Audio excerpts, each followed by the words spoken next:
Welcome all to the last of my Alien Predator reviews. It's been a lot of fun doing this series, finding any flaws, making upgrades. I'm gonna keep doing this all, and guess what? I have more plans for the future regarding Godzilla movies, so stay tuned for that.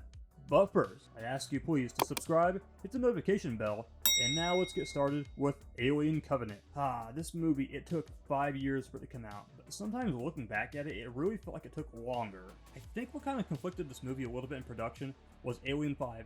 Now there have been so many iterations of Alien 5 throughout the years, but in the mid-2010s, we had Neil Blomkamp, who was going to be directing Alien 5 and bringing back Sigourney Weaver, and he was going down that route where he was going to attach it directly to the classic movie, Aliens. And was Alien 3 and Alien Resurrection still going to be canon within the universe? I don't think so. Looking back at this dead project, I do believe it was going to be handled like the modern Halloween movies. So while the man that brought us Chappie in District 9 was planning his own Alien 5 and bringing Sigourney Weaver back, at the same time, Ridley Scott obviously had just done Prometheus a few years earlier, and we had still had a sequel in the works. But that sequel overcame and overtook anything Alien 5 was going to be, and eventually Alien 5 just became a delayed, postponed project and just never happened. At least that one.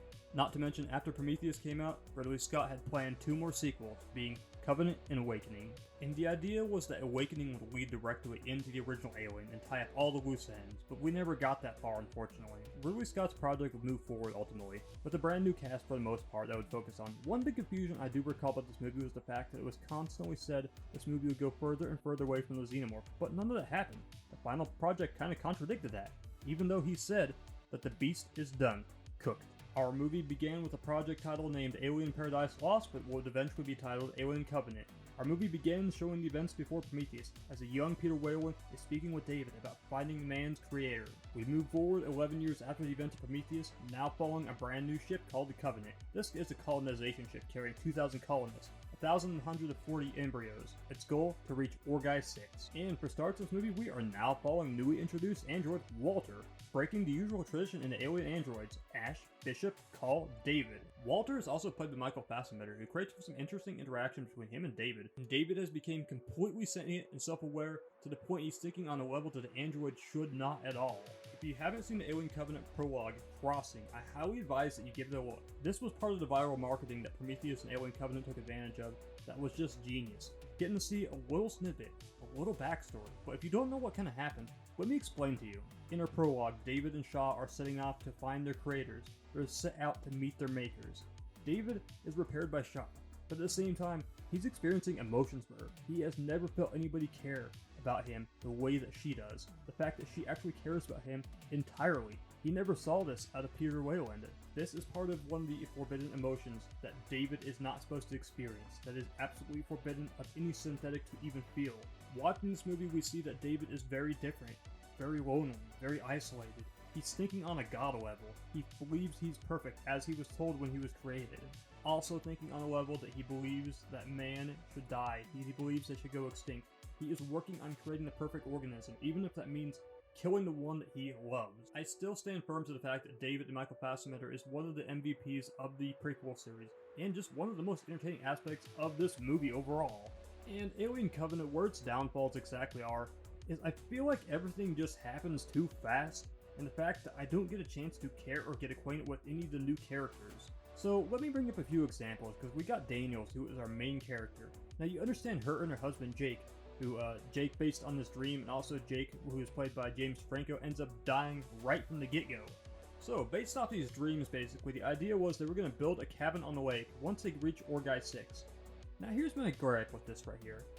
I feel kind of weird right here, getting this storyline just thrown at us right from the get-go before we've had a chance to really get acquainted with this couple and see the chemistry on screen. I don't really feel any sympathy. I mean, I'm supposed to, but I just don't. It's just how I feel.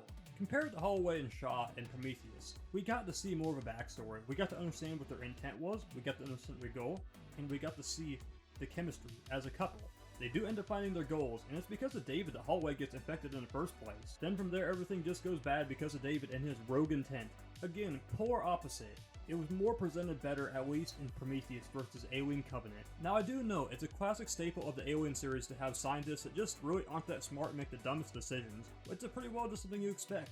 Like watching a Friday the 13th movie, and there's going to be that couple that's going to be like, hey babe, I'm gonna go take a piss real quick, so I'll be back right in a moment, and then they get murdered or, just having sex outside.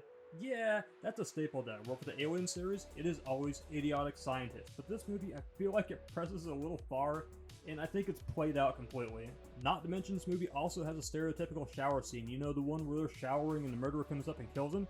I thought we were past that. So what does this movie do correct, if you want to know? Well, the soundtrack is just as good as Prometheus. In fact, it also kind of throws back to the original Alien, borrowing a few pieces that are kind of familiar. Visually, this movie slams. Anytime you see a ship flying around in a Ridley Scott film, you know you are in for something. And the ending scene where the alien is getting killed, I'm not going to say I was too crazy about how the Xenomorph was killed, but the thing is, visually it pops so much there. Not to mention the fact where David is killing off all the engineers. Now, like Prometheus, this movie did not show up without its controversy, because I feel like that's all the Alien prequel series are. So, we really want to know, what are the origins of the Xenomorph? That's why I'm here. Who created them? Why are they created? We all had our speculation, but in this movie it's revealed that David created the Xenomorphs.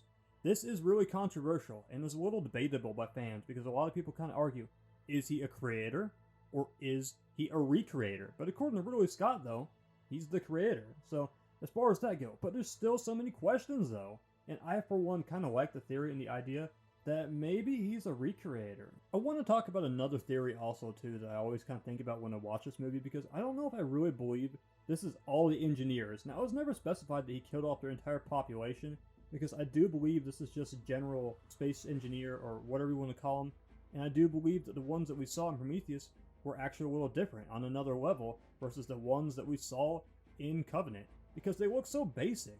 So think of it as an attack on civilians. That's the way I see it. One fan theory I always heard about back in the day, and I actually really accept, is the fact that maybe the engineers that we saw in Prometheus are not the same as the ones that we saw in Alien. I think this idea would have brought a really cool twist into it and honestly tied up everything well, because there is a lot of talk about why is the one that we saw in Alien so much bigger. Like, the size difference is very real between the two. Maybe the engineers we see in Prometheus were attempting to be the space jockeys. Let me know what you think of this theory in the comment section. Is this something that you really like, or something that you kind of just pan? Because ultimately, I know there are some fans that really want to see the mystery stay intact of what we saw in the original Alien, and they want to see what we knew it as at one point. Some of this movie, it feels like it's kind of fan service. I don't even know if I'm too crazy about the Xenomorph being in it. Now, yes, it's kind of cool that we could see a Xenomorph in a solo movie for the first time in 20 years since Alien Resurrection. So, discount the AVP movies for a moment, and we get to see the Xenomorph reappear for the first time on screen. But as quickly as it shows up, it's gone, and after that, the second one shows up, and there's very little runtime left in the movie, and you just don't really care. And of course, you got the Neomorph, which is kind of another subspecies, kind of like the Deacon and Prometheus, and this is basically more of a more feral version of the Xenomorph. I don't mind the Neomorph, really, but it's just one of those one things, when I look at the suit, the actual suit and the design, I kind of like am a little salty if they actually just painted over it with CGI, because they were going for this organic, whale-like type skin, and ultimately all that detail that I preferred is gone, and I like practical suits. Also, the Neomorph itself made me think of the Pale Man from Pan's Labyrinth also. I wish I could say this movie clicks on all cylinders, but unfortunately it just is in the shadow of Prometheus. It feels like one of those extra movies I just don't think much of. And it's not that I even hate Alien Covenant, it's just kind of there in the movie collection when I look at it. I really wanted to see David's story arc finish. I really wanted to see things tie into the original Alien eventually. We were supposed to get Alien Awakening, and it just never happened, unfortunately. It's really a shame this movie could not just simply follow David and Shaw. That's how I would have liked to see it. Nonetheless, David is the one that carries the Alien prequel series. I can tell Ridley Scott at certain points didn't really know what to do, because I understand at one point you want to tell a new original storyline, but at the same time you want to please the fans that are wanting to see more Xenomorphs. And like I said, certain scenes felt like nothing but a fan service. It was nice to at least see the Xenomorph get a resurgence on the big screen, outside the AVP series of course. To my understanding now, we are finally getting an Alien 5, and who knows where this is going. Maybe it'll use elements from this. Maybe it'll build brand new elements that we have yet to see. Or maybe it'll just end up being another lost and forgotten project. But let's hope that doesn't happen, because we are ready for some more Xenomorphs. Neca played things a little safer with the toy line for Alien Covenant compared to Prometheus. The decision was made not to make very many human figures because of low sales. It's a good thing though. This line was short. Neca had the ability to make a new Xenomorph that would be added to their long line. This figure, however, is not part of the main line, nor was it technically even given the ultimate treatment. We'll launch things off with the main figure, the main event, being the Protomorph. This figure isn't entirely accurate as it's seen in the movie.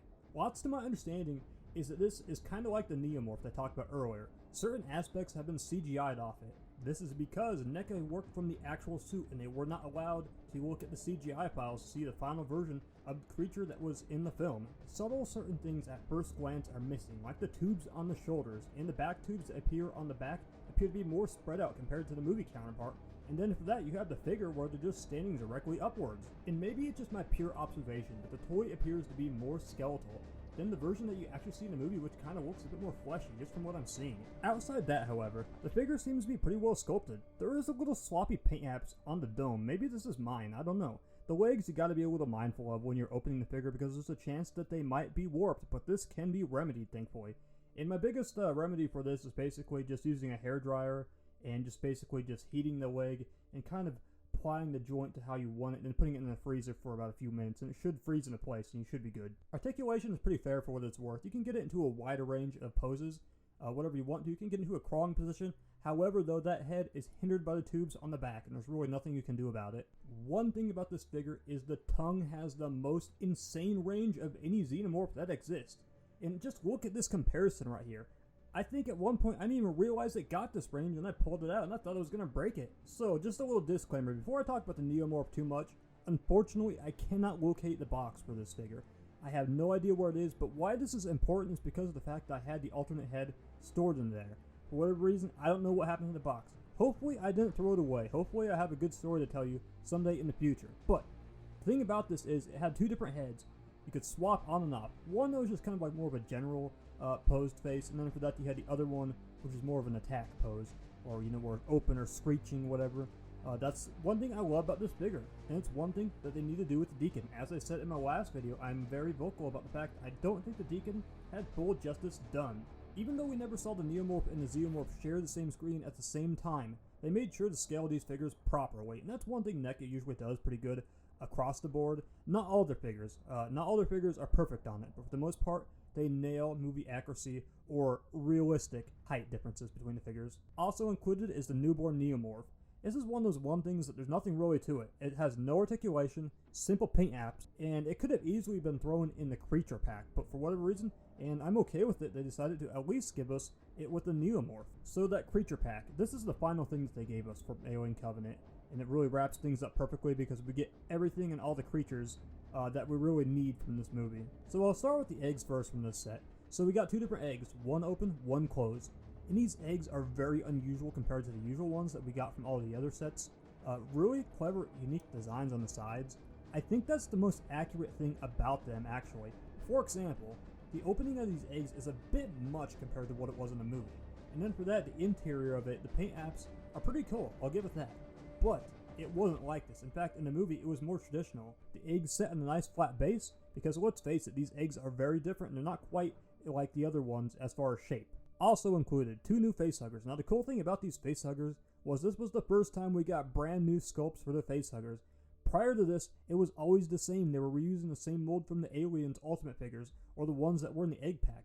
This time around, though, that switches it up and they give us brand new sculpts. One downfall to these facehuggers, though, is the legs seem a little bit more fragile than the other ones. It's not that they were ever posable in the first place, just when I look at them, I kind of feel like they are more prone to breakage than what the other ones were. Next we have a juvenile Neomorph.